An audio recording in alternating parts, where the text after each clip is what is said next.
रजा जी अज आप अपने टूर ते निकले हाँ, अज आप की खास साडा प्रोग्राम है की उलीकिया तुसीं साडे लई?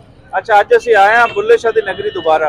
असीं पहले भी आए सी, मैं नेड़े आ जावां कि बाइक तुहाडे कोल है। हाँ बिल्कुल जी। ते अज दोबारा आए हैं, कुछ खरीदांगे, कुछ भी अज खरीदांगे ते बाजार दिखावांगे, पुराना कसूर विखावांगे। लेकिन पुराने कसूर तो पहले पुरानियां वो रवायतां जिहड़ियां टुट रही मॉडर्निज्म उन्होंने तोड़ रही है। असीं शिव कुमार बटालवी की शायरी पढ़ी है तो उनके चाहता कि पट्ठी वाली है निकले ही आपां तो पट्ठी वाली मिल गई है। तो तुसी पट्ठी वाली नाल गल करो भी ये पट्ठी वाली की आखदी है, कसूर दी पट्ठी वाली की आखदी है।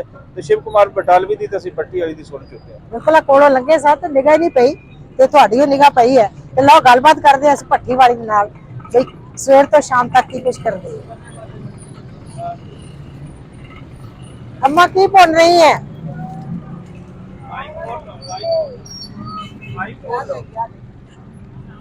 अम्मा की बोल रहे हो? सामने ही आ चावल ने आ भी चावल ते ए छोले ने। अच्छा आ मक्की है और छोले ने। कितने बजे सवेरे पट्टी शुरू करते हो? सुबह ते शाम तक किस वेले नेरे पै तो जाते हो कि पहला? अच्छा किन्ने क चौल चूल विक जाते ने? हैं जेडे वेके ते जेडे नहीं वेके घर लै गए।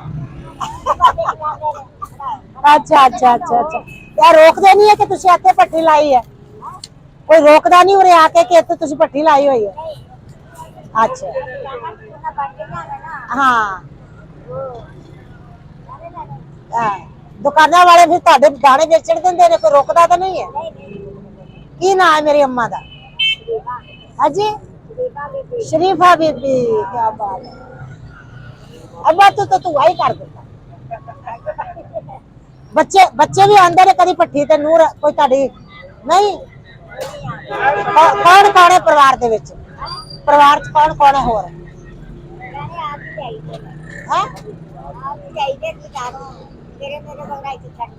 अच्छा छड़ जांदे ने। अच्छा बंदा बुढ़ा है तो फिर तुसी वापस किवें जांदे हो? अच्छा तुहाडी मां भी पट्ठी पट्ठी चलांदी सी? अच्छा वो भी दाने ये साडी पुरानी रवायत है। जदों पट्टियां दे उपर दाने भजदे सी ते रौनकां लगदियां सी। भाई तुहाडा पट्ठी तो कदों तक तुहाडे ज़हन दे विच आंदा है? वो कोई गल करना चाहते हैं मन, तुसी कोई गल करना चाहते हो? कराओ। नहीं नहीं करदे गल, जो भी तेरा दिल करदे कर दे। कोई इत्थे पट्ठी ते दाने लैण आया होवे, कोई लड़ पिया होवे? हाँ की रेट है इन्हां दा? किवें दिंदे हो? पाइया किन्ने दे ने? 2 रुपये पाइया? लै फिर तोल दो। ले लेन, वाह क्या बात है। हाँ ए देखो हाँ एक और शापर ले लिया, ठीक है 2-2 रुपए दे।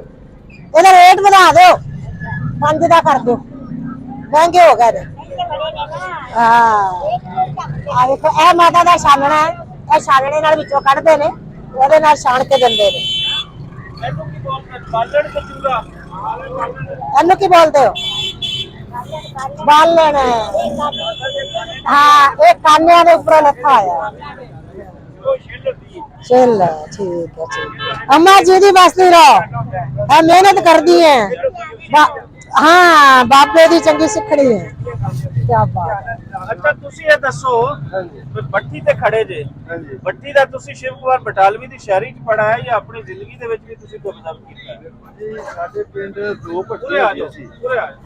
साडे पिंड चौहान दे विच 2 भट्टियां होंदियां सी। अच्छा एक पूरो दी हुंदी सी, मैरी दी ਉਹਨੂੰ ਅਸੀਂ ਮਾਸੀ ਕਹਿੰਦੇ ਹੁੰਦੇ ਹਾਂ।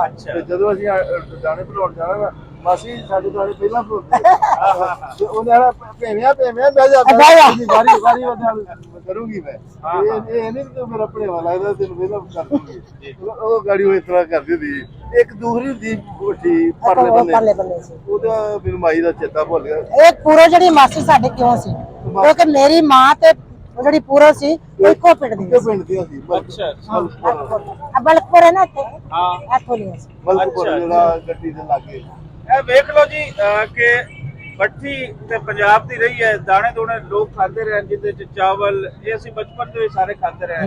ਖਾਸ ਕਰੇ ਹੁੰਦੇ ਸਨ ਜਿੱਥੇ ਚੱਕੀਆਂ ਲੱਗੀਆਂ ਹੋਈ ਹੁੰਦੀਆਂ ਸਨ, ਚੱਕੀਆਂ ਆਟਾ ਪੀਣ ਵਾਲੀਆਂ ਉਹਦੇ ਨੇੜੇ ਹੁੰਦੀਆਂ ਸਨ। ਤੇ ਵੈਸੇ ਪਿੰਡਾਂ ਵੱਡਿਆਂ ਦੇ ਵਿੱਚ ਵੀ ਇਹ ਭੱਠੀ ਲੱਗੀ ਹੁੰਦੀ ਸੀ, ਲੇਕਿਨ ਲਿਟਰੇਰੀ ਹਵਾਲੇ ਦੇ ਨਾਲ ਫਿਰ ਭੱਠੀ ਜਿਹੜੀ ਹੈ ਉਹ ਸ਼ਿਵ ਕੁਮਾਰ ਬਟਾਲਵੀ ਦੀ ਹੋ ਜਾਂਦੀ ਹੈ। ਲੇਕਿਨ ਇਹ ਕਸੂਰ ਦੀ ਅੰਮਾ ਦੀ ਭੱਠੀ ਇਹ ਅਸੀਂ ਇਹਨਾਂ ਦੇ ਨਾਮ ਕਰਦੇ ਹਾਂ। ਅੱਜ ਦਾ ਦਿਨ ਤੁਹਾਡੇ ਨਾਮ ਤੇ ਮਾਂ ਮੇਰੀ ਖੁਸ਼ ਰਹਿ ਜਿਹਦੇ ਵਾਸਤੇ ਰਹੋ। ਇੱਕ ਗੱਲ ਮੈਂ ਕਹਿਣੀ ਚਾਹਾਂਗਾ, ਤੁਸੀਂ ਕਿਹਾ ਦਾਣੇ ਖਾਂਦੇ ਰਹੇ, ਅਸੀਂ ਕਹਿੰਦੇ ਦਾਣੇ ਚੱਬਦੇ ਨੇ। ਅਸੀਂ ਵੀ ਚੱਬਦੇ ਹੋ ਥੋੜਾ ਜਿਹਾ। ਅੰਮਾ ਛੋਲੇ ਦੇ ਦਾਣੇ ਪਾ ਦੇ, ਥੋੜੇ ਜਿਹੇ ਛੋਲੇ ਪਾਓ ਜੀ। ਤੇ ਫਿਰ ਇਹਨਾਂ ਨੂੰ ਪੈਸੇ ਦੇਣੇ। ਮੈਂ ਪੈਸੇ ਦੇ ਕੇ ਜਾਊਂ। ਕੀ ਬਾਤ। ਹੁਣ ਤੁਸੀਂ ਕੋਈ ਇਹਨਾਂ ਦੇ ਪੈਸੇ ਹੋ ਗਏ ਜੇ ਆਪਣੇ ਤੌਰ ਤੇ ਮਾਂ ਜੀ ਨੂੰ ਦੇਣਾ ਚਾਹੋ, ਛੋਲਿਆਂ ਦੇ ਦੇਣਾ ਚਾਹੋ। ਹਾਂ, ਛੋਲਿਆਂ ਦੀ ਬੁੱਕ ਦੇ ਪੈਸੇ ਹੁਣ ਤੁਹਾਡੇ ਵੱਲ ਆਉਣਗੇ। ਇੱਕੋ ਮੁਸ਼ਕਿਲ ਹੈ, ਤੁਹਾਡੇ ਨੋਟ ਬੜੇ ਪ੍ਰੋਬਲਮ ਆ। 3 ਸਾਲ ਕੋ ਨੋਟ ਹੋਣਗੇ।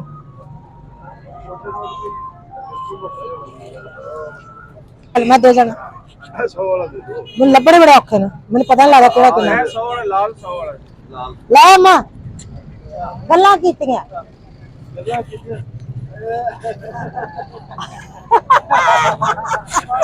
ਸਿਰ ਬਚਾ ਕੇ ਮਾਤਾ ਦੀ ਭੱਠੀ ਨਾ ਜਿਹਦੇ ਵਸਦੀ ਰਹੋ। ਬੜੀ ਮਿਹਰਬਾਨੀ। ਸਾਨੂੰ ਆਪਣੇ ਪਿੰਡ ਦੀ ਭੱਠੀ ਚੇਤੇ ਕਰਾਤੀ। ਭੱਠੀ ਵਾਲੀਏ ਚੰਬੇ ਦੀ ਡਾਲੀਏ ਨੀ ਪੀੜਾ ਦਾ ਪਰਾਗਾ ਭੁੰਨ ਦੇ।